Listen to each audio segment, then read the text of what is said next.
saleh. Sedikit-sedikit dia terbata-bata membaca alif, ba, walau dhalin, adh-dhalimin. Dia pelan-pelan. Dia belum bisa mengucapkan shin mungkin. Dia belum bisa mengucapkan za yang benar. Idza zulzilah. Dia berlatih. Dia tertatih-tatih. Usianya sudah tua. Dulu dosanya di masa muda banyak. Kata Allah, illa man taba wa aman. Lalu kemudian Allah mengatakan, wa amila amalan salihah. Lihat, kata amal saleh di sini fard. Kata amal saleh di sini tunggal pak.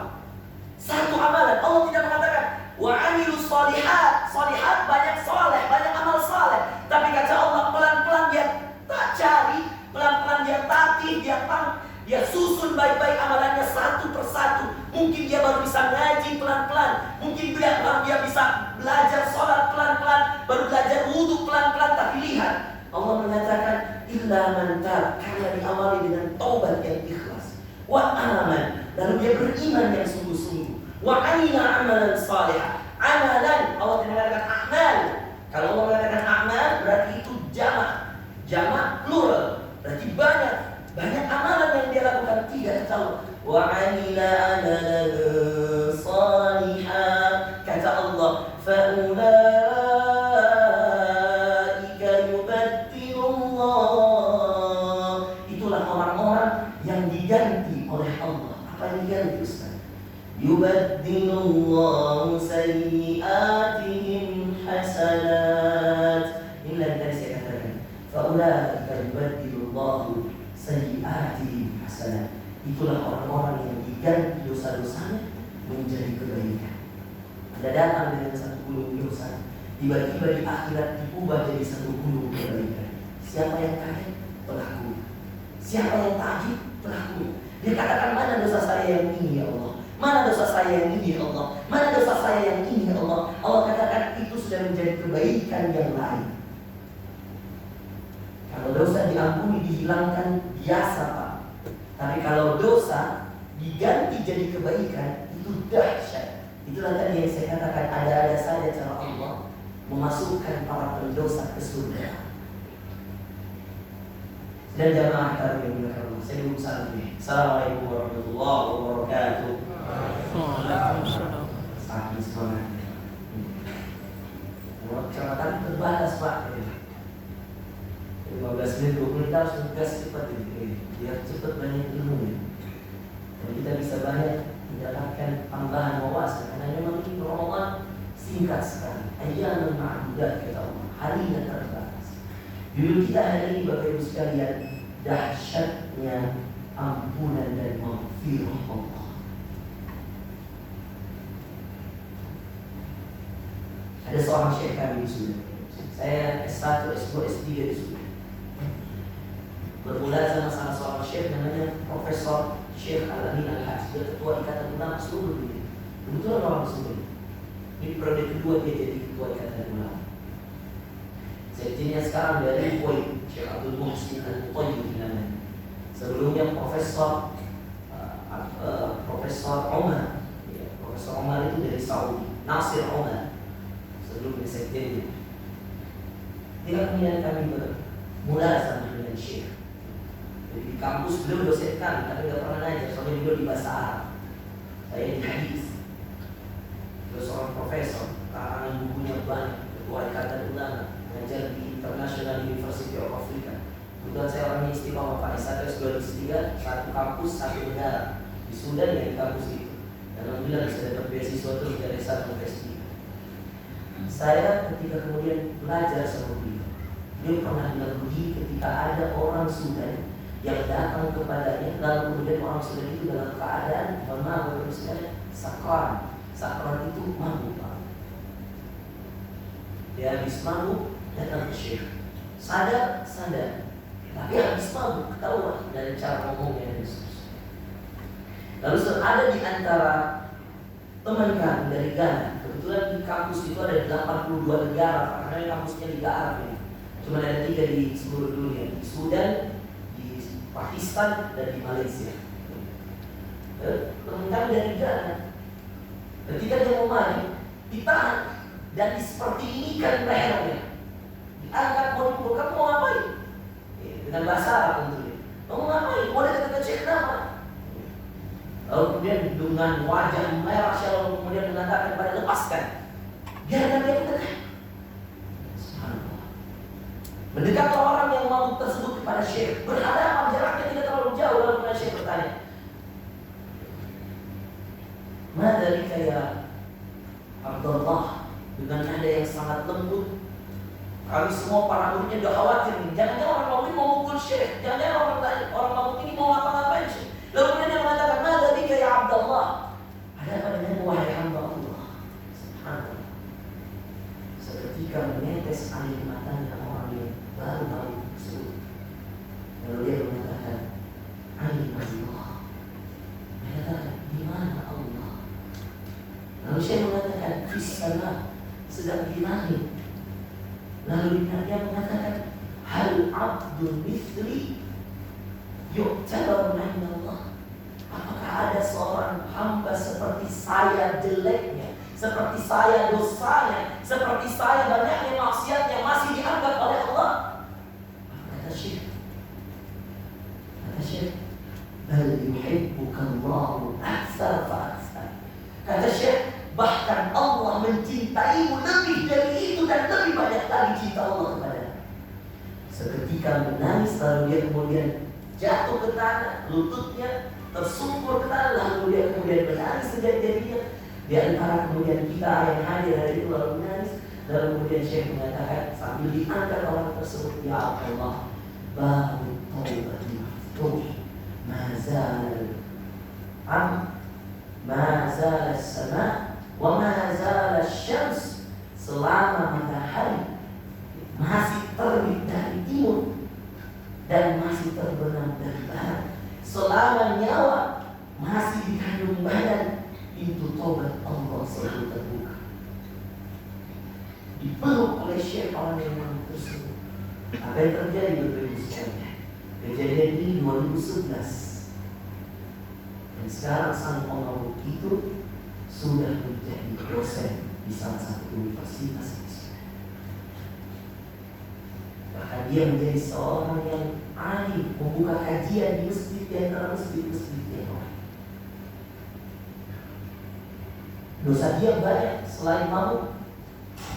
Orang mabuk tidak akan jauh-jauh dari perbuatan zina. Lalu kemudian Allah berikan hidayah kepadanya. Dan dengan hidayah itu kemudian Allah berikan taufik. Allah berikan dia hidayah. Dan siapa yang bisa merubah seseorang kecuali Allah? Adakah di antara kita yang membatasi kehebatan Allah untuk mengubah, menghijrahkan seseorang kembali? Siapa yang pernah menyangka seorang yang dulu mengangkat pedangnya lalu mengatakan, "Aina Muhammad? Aqtuluhu." Mana Muhammad? Saya tebas lehernya. Sekarang kuburannya berada di samping Rasulullah di Madinah. Umar bin Khattab. Siapa di antara Anda yang menyangka bahwa Umar sekarang kuburannya dimuliakan? Dia satu-satunya orang selain Umar, selain Abu Bakar As-Siddiq yang menemani Rasulullah, bahkan kuburannya ada di sebelah Rasulullah. Umar dulu orang yang mau menebas Rasulullah, yang ketika kemudian dia mau bertemu oleh Rasulullah, ketika kemudian dia mendapat hidayah dengan firman Allah, "Taha ma anzalna 'alaikal Qur'ana litashqa." Dia mendengar saudari perempuan yang membacakan ayat ini, lalu dia mendengarnya. Taha ma anzalna 'alaikal Qur'ana litashqa. Allah tidak menurunkan Al-Quran untuk menyulitkanmu wahai Muhammad, illa tadhkiratan liman yakhsha, kecuali peringatan bagi orang yang takut sama Allah. Tanzilan mimman khalaqal ardh, suatu ketetapan bagi Allah yang menciptakan langit dan bumi. Mimman khalaqal ardha was samawatil 'ula, yang menciptakan bumi dan langit yang begitu tinggi, kata Allah. Bergetar Umar ketika mendengarkan. Tadinya marah, mau memukul adiknya. Bergetar Umar. Lalu semakin bergetar ketika dia mengatakan, "Fa in tajhar bil qawli fa innahu ya'lamu sirra wa akhfa." Dilanjutkan ayatnya dalam surah Taha. Apapun yang kamu ucapkan, baik yang kamu sampaikan maupun yang kamu sembunyi, fa inna, karena Allah, sesungguhnya Allah, ya'lamu sirra wa Lalu ditutup dengan menyatakan Allahu la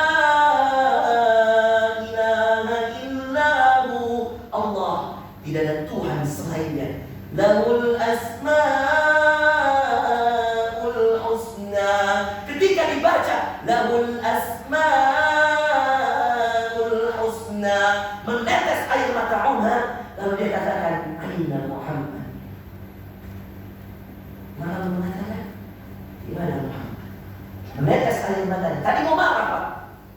Tadi mau marah. Masih ada niatnya untuk membunuh Muhammad sebelum masuk. Awalnya dia marah sama adiknya yang membaca ayat yang kemudian asing baginya. Umar begitu membenci Islam.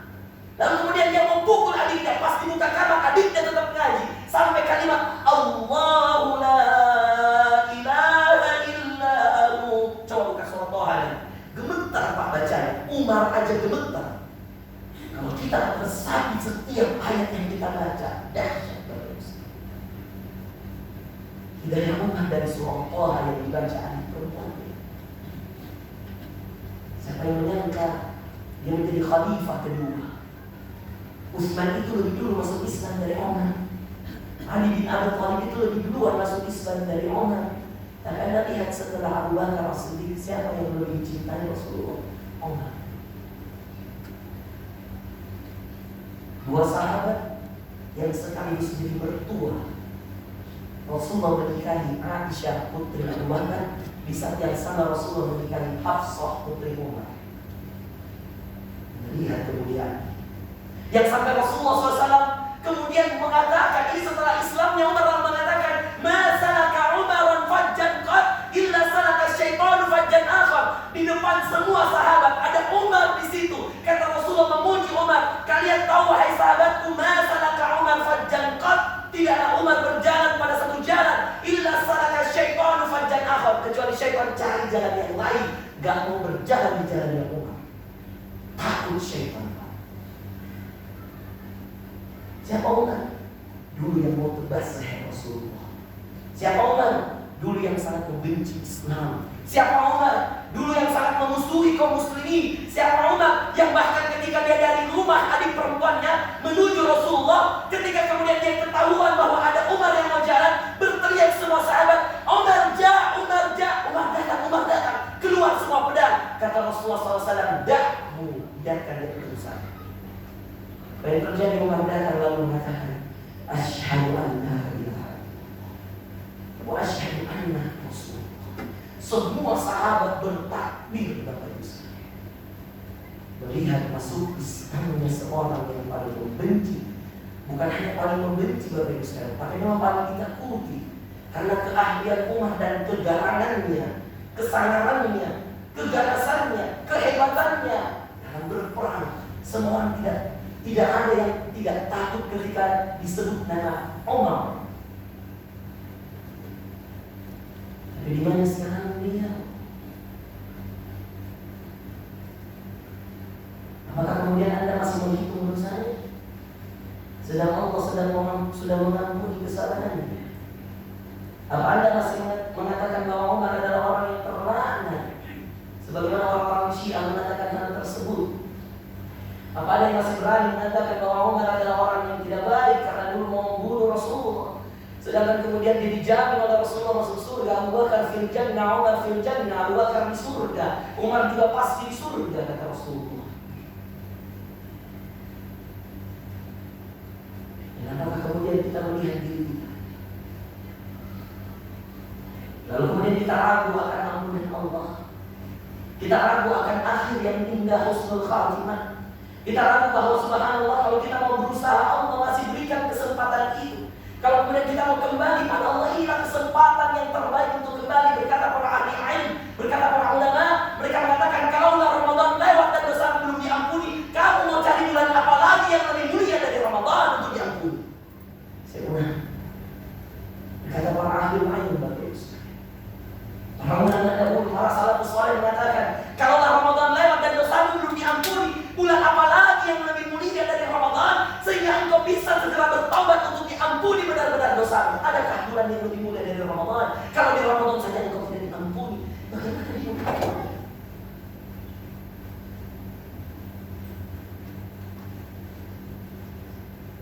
perhimpunan Bapak Ibu sekalian. Saya hanya ingin mengambil tema ini untuk menyimbangkan semangat beribadah kita dengan semangat taubat kita. Jangan kita terlalu semangat beribadah, lupa muhasabah diri. Karena saya khawatir begini Bapak Ibu sekalian. Saya khawatir orang-orang yang terlalu rajin beribadah, lupa mengintrospeksi dosa-dosanya di masa lalu, lupa meminta ampunan, lupa bertaubat, lalu kemudian amal-amal solehnya tersebut justru menjadikan dia jumawa, menjadikan dia sombong dari yang lain. Akhirnya yang lalu belum diampuni dan yang sekarang tidak diterima. Karena dia mengatakan saya yang paling banyak bawa buka di masjid.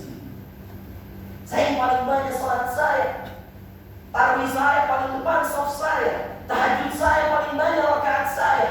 Lalu kemudian tidak diterima oleh Allah karena Rasulullah SAW mengatakan, la yadkhulul jannata man kana fi qalbihi mithqala dzarratin min kibar. Tidak akan pernah masuk surga seseorang yang di dalam hatinya ada kesombongan meskipun sebesar biji Allah.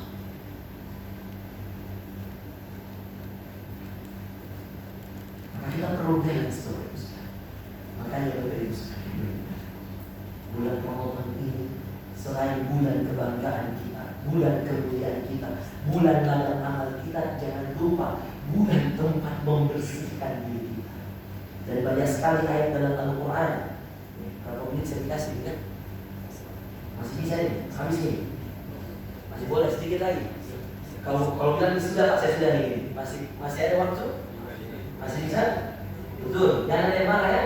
Nanti pulang saya ditahan, Ustaz terlalu lama ceramah tadi. Bilang Pak, kalau memang sudah habis, saya stop sekarang. Masih mau saya baca ya? Betul Pak. Nah, biasa ibu kalau mulai bilang begini, mulai diprotes. Pak, dia bilang Ustaz cepat mau main ikatan cinta. Saya kesel juga Pak. Karena ini ikatan cinta jadi virus di bulan Ramadan ya. 8:30 itu main Pak. Saya tahu karena waktu saya pernah ceramah tarawih ada ibu keluar. Kemudian ketemu nggak senangnya. Dia datang kira lagi bilang, iya Ustaz, tadi aku nonton dulu sebentar sekali Ustaz, lagi seru-seru. Apa kita nonton ikatan cinta? Apa ikatan cinta? Tidak perlu diperbaiki ya subhanallah. Virus film ini ya Allah. Beruntung ini ibu yang soleh di sini, masya Allah. Mudah-mudahan hati ada di sini Bu ya, jangan hati di film ya. Bapak Ibu sekalian, itulah kenapa Allah banyak sekali ingatkan tentang pensucian diri. Lihat ayatnya Al-A'la, mesti 30 semua. Qad aflaha man tazakka. Hafal ayatnya ya? Qad aflaha man tazakka. Kata Allah, beruntung hambaku yang selalu mensucikan diri. Asy-Syams, ingat Asy-Syams? Qad aflaha man zakka. Beruntung hambaku yang selalu mensucikan dirinya. Tahu nggak apa mensucikan diri itu? Selalu mau minta ampun atas semua kesalahannya. Pak, seandainya Allah tidak tutup aib-aib kita. Ibu, seandainya Allah tidak tutup aib-aib kita. Berkata salah seorang salafus saleh, seandainya Allah tidak menutup dosa-dosa kita, maka kalau kita ketemu, kita akan saling lempar-lempar. Saking buruknya itu diri.